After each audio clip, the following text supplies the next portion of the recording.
איך להכין הידרוסול מפרחי ורדים. בגינה שלי יש 2 שיחי ורדים, ובשבועיים האחרונים שניהם התחילו לפרוח בבת אחת.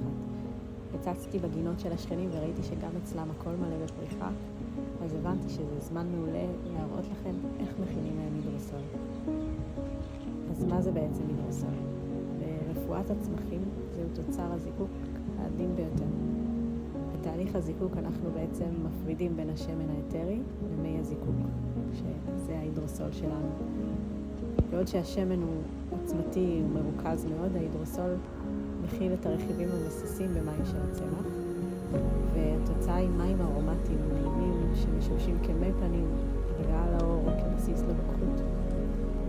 בניגוד לשמן האתרי, ההידרוסול מאוד מאוד עדין, לכן הוא לא מצריך דילול ואפשר להשתמש בו ישירות על האור. בשיטה הביתית מכינים הידרוסול בזיקוק בעדים. פשוט מניחים את הצמח בסיר עם קצת מים, ובאמצע מניחים קערה, מכסים את הסיר עם מכסה הפוך ושופכים עליו קערה. כשהמים מתחממים, העדים עולים אל המכסה הקר ומתעבים בחזרה לקערה. ככה בעצם מתקבלים לנו מים מלאים לסגולות של הצמח. בתיאור של הסרטון כתבתי לכם את ההוראות המלאות ועוד טיפים והצעות לצמחים שאפשר למצות. מוזמנות לשתף אותי בתוצרים שלכם ולכתוב לי בתגובות. אני עונה על הכל.